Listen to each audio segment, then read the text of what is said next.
तो एक सवाल रेस इप्सा लोकेटर पे, अब रेस इप्सा लोकेटर पे कैसा सवाल आता है तो मैं आपको ये भी बता दूं।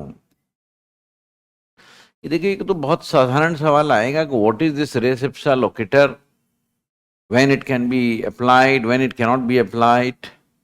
और एक बहुत महत्वपूर्ण सवाल आता है कि ये एक साक्ष्य का नियम है, ये एक साक्ष्य का नियम है। नहीं, ऐसा इन्होंने बोला, ये साक्ष्य का नियम है।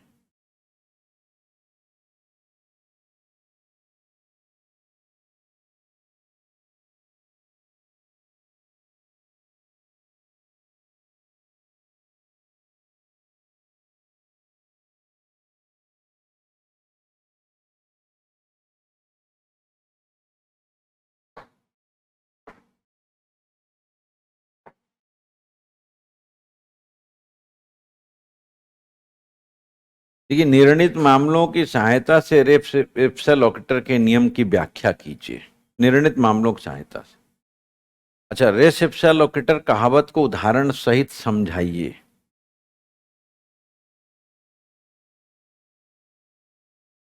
हम्म।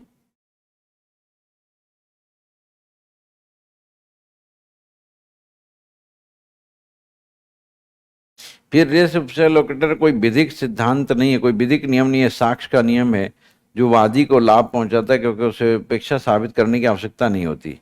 न्यायिक निर्णय के संदर्भ में इस सिद्धांत की व्याख्या करके उपरोक्त कथन को सिद्ध कीजिए। हम्म।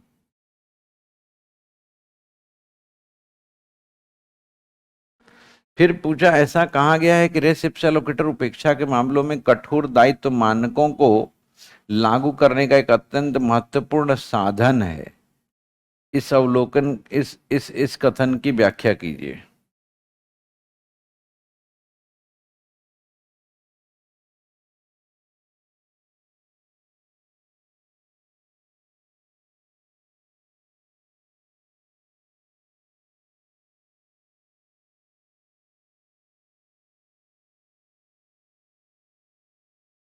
हम्म। आइए करते हैं, समझते हैं रेस इप्सा लोकेटर को। तो रेस इप्सा लोकेटर यानी कि घटना स्वयं में प्रमाण है। आपको कुछ दिखाना नहीं है, ये अपने आप में प्रमाणित है।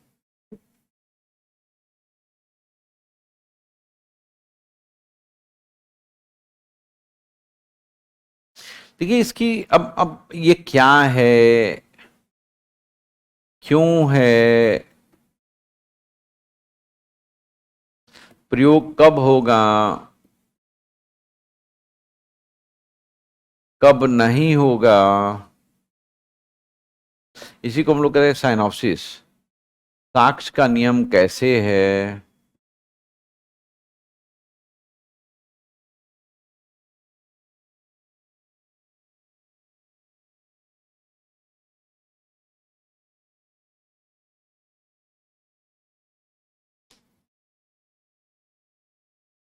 आप इस प्रश्न के उत्तर में बहुत साधारण ढंग से लिखेंगे कि साधारणतया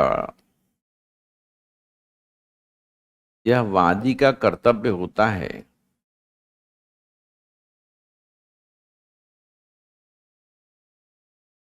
कर्तव्य होता है कर्तव्य है कि वह प्रतिवादी के पक्ष पर उपेक्षा को साबित करे, उपेक्षा को साबित करे। अब आप जितना लंबा लिखना चाहें लिख सकते हैं। अब जैसे इसी को आप लंबा खींच दीजिए, वादी के कर्तव्य को प्रतिवादी के पक्ष पर उपेक्षा को साबित करे, तो वादी सब कुछ साबित करेगा। वादी पहले साबित करेगा प्रतिवादी का कर्तव्य क्या था, प्रतिवादी का कर्तव्य वादी के प्रति था कि नहीं था, फिर यदि था तो कर्तव्य का उल्लंघन कैसे हुआ, और कर्तव्य का उल्लंघन हुआ तो वादी को क्या परिणामी नुकसानी हुई। लंबा खींचना बहुत सरल है, it's very difficult to write in short. साधारणतः यह वादी का कर्तव्य है कि वो प्रतिवादी के पक्ष पर उपेक्षा को साबित करे। तो उपेक्षा को साबित करने के लिए क्या क्या है आप सब लिखोगे तो लंबा हो जाएगा आंसर आपका, लेकिन वो करना नहीं है। आपको आंसर जो पूछेगा ना जनरली रेसिप्स एलोकेटर पे, आप हार्डली 1.5 पेज लिख पाओगे। आपको ध्यान रखना पड़ेगा कि हम कहाँ किस चीज को, अब ये उत्तर लिखने में बच्चे तो इतने बारीकी से देखते नहीं है, तो वो तो कहेंगे मैंने बहुत अच्छा उत्तर लिखा है, मैंने तो रेसिप्सा लोकेटर लिख ही दिया था पूरा, फिर भी मुझे एग्जामिनर ने नंबर नहीं दिया। लेकिन दोस्त ऐसा है, आपको ये बात समझनी पड़ेगी कि आंसर में आपने लिखा क्या, कंटेंट में कितना कॉन्सेप्ट डाला।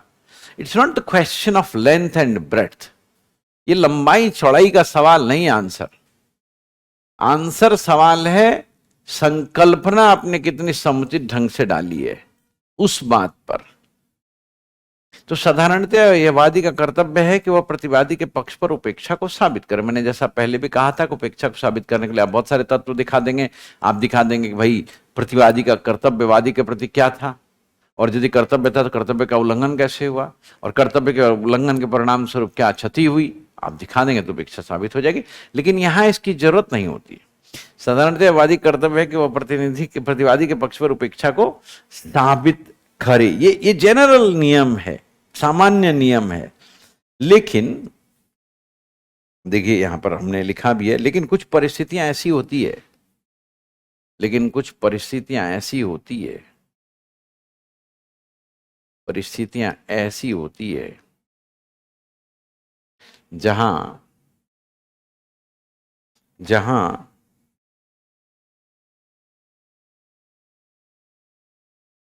जहां दुर्घटना का कारण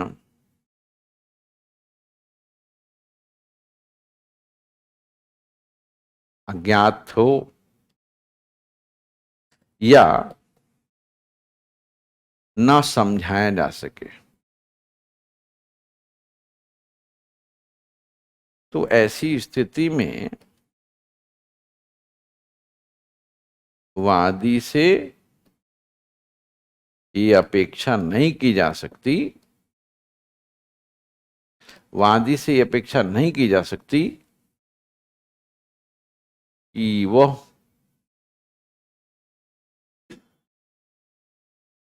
अपेक्षा नहीं की जा सकती कि वह इस बात को सिद्ध करे। यदि आप ऐसा कहते हैं इसका मतलब है कि आप नहीं चाहते कि वादी को अंतोष मिले, वादी को कोई रिलीफ मिले, क्योंकि आपने तो ऐसा कह दिया दुर्घटना कारण अज्ञात है और समझाया भी नहीं जा सकता। अब ऐसी स्थिति में वादी से अपेक्षा करते हैं आप कि नहीं तुम साबित करो, क्योंकि लॉ का तो नियम यही है, तुम्हें साबित करना, यू हैव टू प्रूफ। साक्ष्य का भी नियम यही है। इसीलिए हमने कहा अपेक्षा नहीं की जा सकती, क्योंकि कारण है अज्ञात, या नहीं समझाया जा सकता, नहीं बताया जा सकता, नहीं समझ में आ रहा है कैसे हुआ। ऐसे में वादी को कंपेल करना कि तुम इन चीजों को बताओ, ये कितना उचित होगा आप बताएं। ये विधि ऐसे गैर युक्तियुक्त और तर्कहीन प्रकार से अपना आचरण नहीं करती। आप हम कर सकते हैं, बट विधि का आचरण ऐसा नहीं हो सकता। विधि तर्क से चलती है। अब हमने क्या किया, तो न्यायालय यह निष्कर्ष निकालता है कि चलो वादी नहीं कर पाएगा, वादी नहीं समझा पाएगा, वादी को जानकारी नहीं, तो प्रतिवादी जिसके नियंत्रण में सारी चीजें थी वही दिखा दे। उसने अपेक्षा नहीं की, हम उसको रिलीफ दे देंगे, और नहीं दिखा पाएगा तो वादी को रिलीफ दे देंगे। देखिए कितना दिमाग से प्लानिंग किया है। वादी तो साबित कर नहीं पाएगा, उसके लिए तो ये कारण अज्ञात है उसको, और वो समझा भी नहीं सकता। तो लॉ ने कितना अच्छा इंपॉर्टेंट, जैसे कि मान लीजिए कोई बहुत अच्छी संकल्पना है, वो आप नहीं समझ पा रहे हैं, तो ये शिक्षक का काम होगा कि उसको बिल्कुल अच्छे से समझाए, उसको बताए क्यों ऐसा हुआ। हमने आपको पहले एक कहानी बताई कि देखिए ये तो वादी का काम है सब चीज साबित करना है, लेकिन यहां एक ऐसी परिस्थिति है जहां दुर्घटना का कारण अज्ञात है, तो कैसे वादी दिखाएगा, या समझाया नहीं जा सकता, उसके कॉम्पिटेंस में है ही नहीं, तो केस को अबेंडन कर दें, अबॉर्ट कर दें, केस समाप्त कर दें। नहीं, नहीं, नहीं, ऐसा नहीं हो सकता। हम वो प्रिंसिपल नहीं अपना सकते जो कुछ अंग्रेज जजों ने कहा कि I fear of many false frivolous cases to be filed before courts, I will hear none. एक जज ने ऐसा कह दिया था न्यायालय में कि मुझे इस बात का बहुत डर है कि बहुत सारे झूठे बेबुनियाद केस लाए जाएंगे इस प्रकार के, यदि आज ये केस मैंने स्वीकार कर लिया, इसलिए मैं इसको भी स्वीकार नहीं करता। और उसने उस केस को रिजेक्ट कर दिया।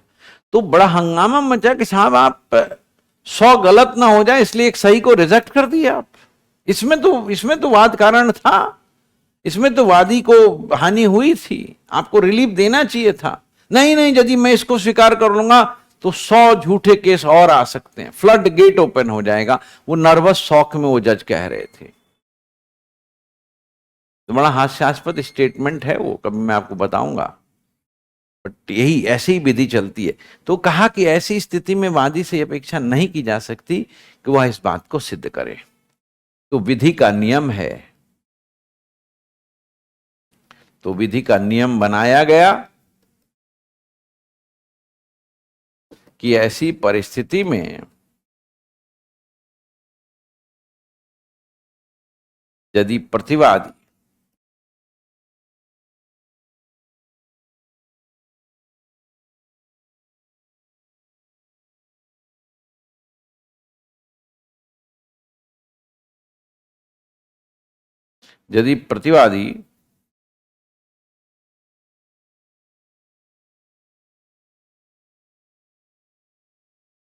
अपने पक्ष पर, तो विधि का नियम बनाया गया कि ऐसी परिस्थिति में यदि प्रतिवादी अपने पक्ष पर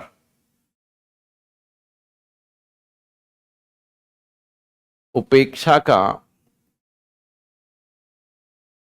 अभाव दिखा दे तो उसे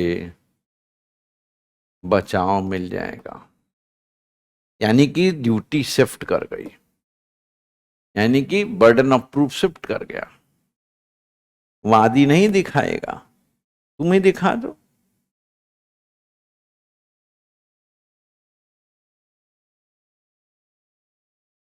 आप ही स्पष्टीकरण दे दो।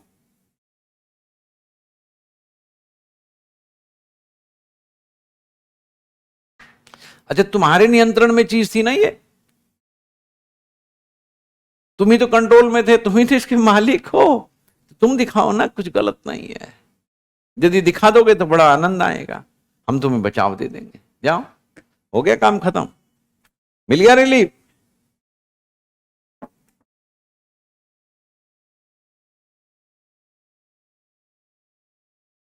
इसी परिस्थिति को आप कह रहे हैं रेस इप्सा लोकेटर।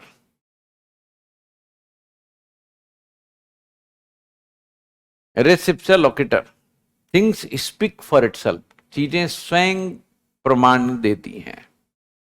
तो आगे लिखिएगा, इन्हीं परिस्थितियों को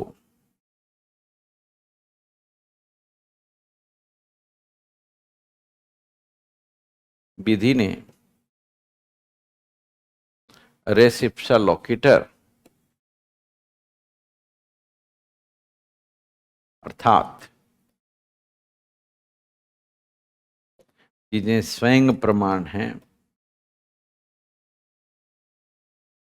घटना स्वयं प्रमाण है। आप घटना ही लिख दो, घटना स्वयं प्रमाण है का नाम दिया। घटना घटी वो स्वयं में प्रमाण है।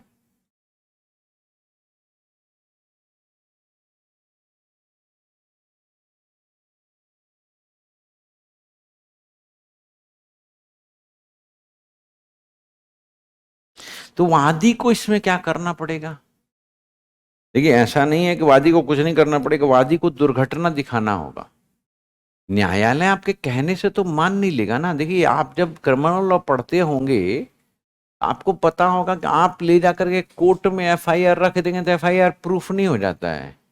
एफआईआर को भी प्रूव करना पड़ता है, कटघरे में खड़ा होकर के आपको प्रूव करना पड़ेगा कि ये स्टेटमेंट रिकॉर्ड किया है और ये जो है ये स्टेटमेंट है, ऐसा है वैसा है।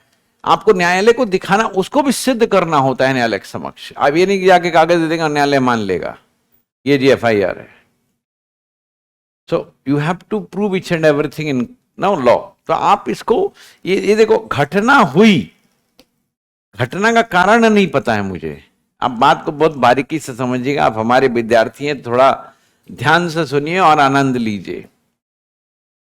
ये बागेश्वर के प्रवचन से ज्यादा इंटरेस्टिंग होगा यदि आप ध्यान से सुनेंगे तो, और नहीं सुनेंगे तो ठीक है, क्या कर सकते हैं। मैं तो पूरे भारत को प्रेरित करने का पूरा प्रयास कर रहा हूं, हालांकि मैं 99% असफल हूं, 1% सफल हूं इसका भी शक है मुझे, और ये मैं ऑन रिकॉर्ड बोल रहा हूं। कोई नहीं सुनना चाहता अच्छी बातें, बट मैं आपको सुना रहा हूं, और सुनिए ध्यान से मैं क्या कह रहा हूं।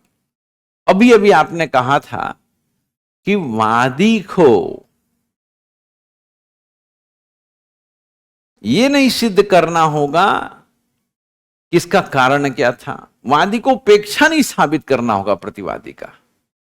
लेकिन ये हमने नहीं कहा है कि वादी दुर्घटना भी नहीं दिखाएगा, पहले दुर्घटना दिखाओ। ये तुम जो बोल रहे हो एमसीडी वर्सेस सुभगवंती में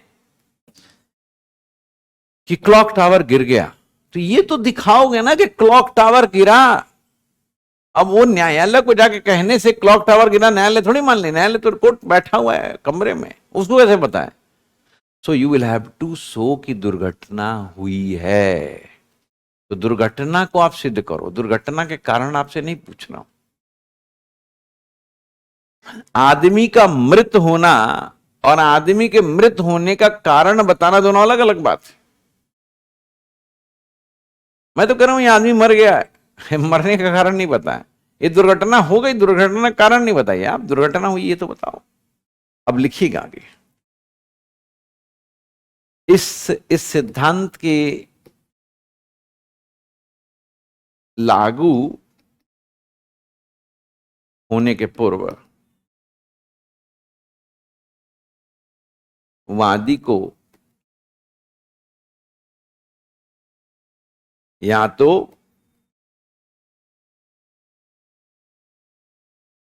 दुर्घटना सिद्ध करनी होती है, इस सिद्धांत के लागू होने के पूर्व वादी को या तो दुर्घटना सिद्ध करनी होती है या दुर्घटना खुद तथ्य से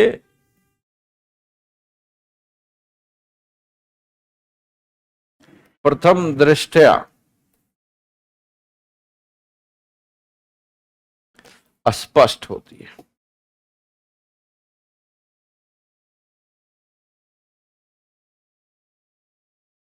खुद तथ्य से प्रथम दृष्टया स्पष्ट होती है।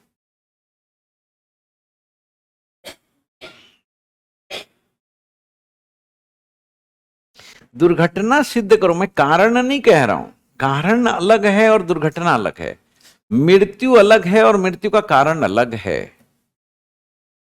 दुर्घटना खुद तथ्य से प्रथम दृष्टया दिख रहा है, गिरा हुआ है देखो जी clock tower, everywhere it is reported fall of clock tower.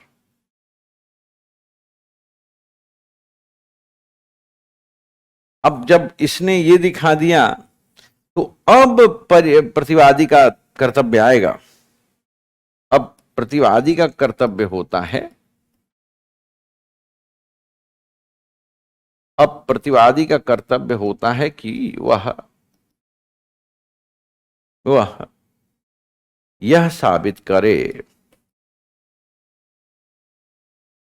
वह यह साबित करे कि उसकी ओर से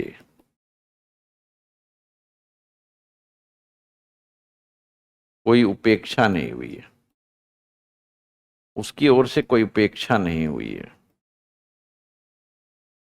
उसकी ओर से कोई उपेक्षा नहीं हुई है, या दुर्घटना का कारण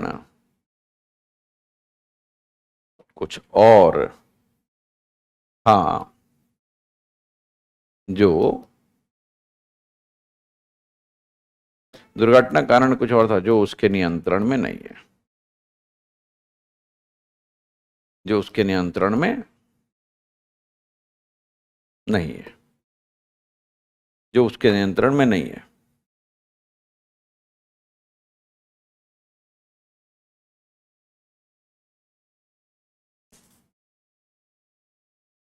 अब देखिए आप इस बात से क्या समझ पा रहे हैं, साधारण नियम यह है कि वादी को सिद्ध करना पड़ेगा। यहां ये आ गया कि प्रतिवादी दिखाएगा कि उसकी ओर से कोई उपेक्षा नहीं हुई है, वादी नहीं दिखाएगा कि प्रतिवादी ने उपेक्षा कारित की। वादी तो सिर्फ दुर्घटना बताएगा, प्रतिवादी की उपेक्षावादी नहीं सिद्ध कर रहा। तो इसका मतलब है कि यहां पर सबूत का भार बदल गया, वादी से प्रतिवादी की ओर चला गया, वादी से प्रतिवादी की ओर चला गया। इस बात को ध्यान से समझिएगा।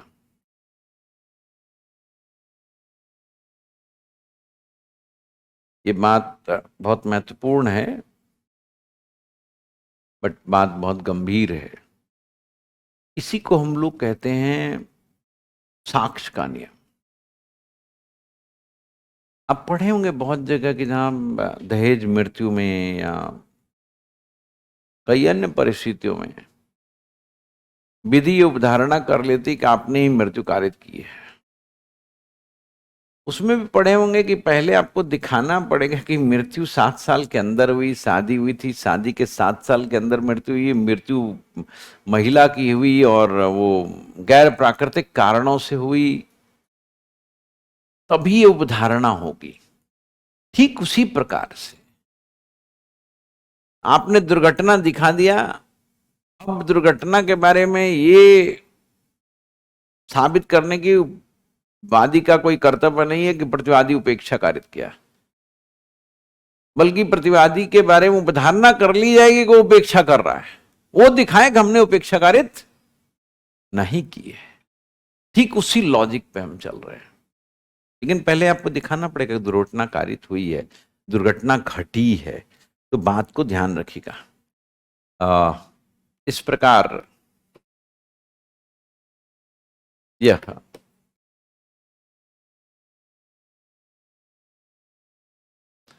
विधि का नियम न होकर, मैं स्टेटमेंट जानबूझकर लिख रहा हूं, साक्ष्य का नियम है। साक्ष्य का नियम है क्योंकि यहां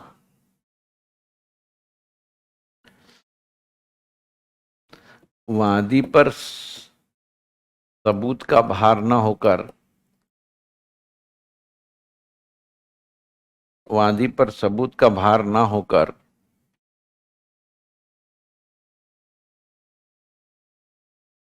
प्रतिवादी को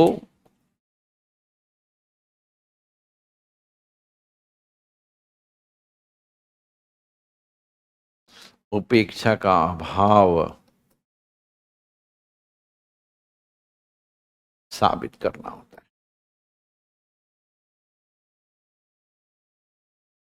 साबित करना होता है।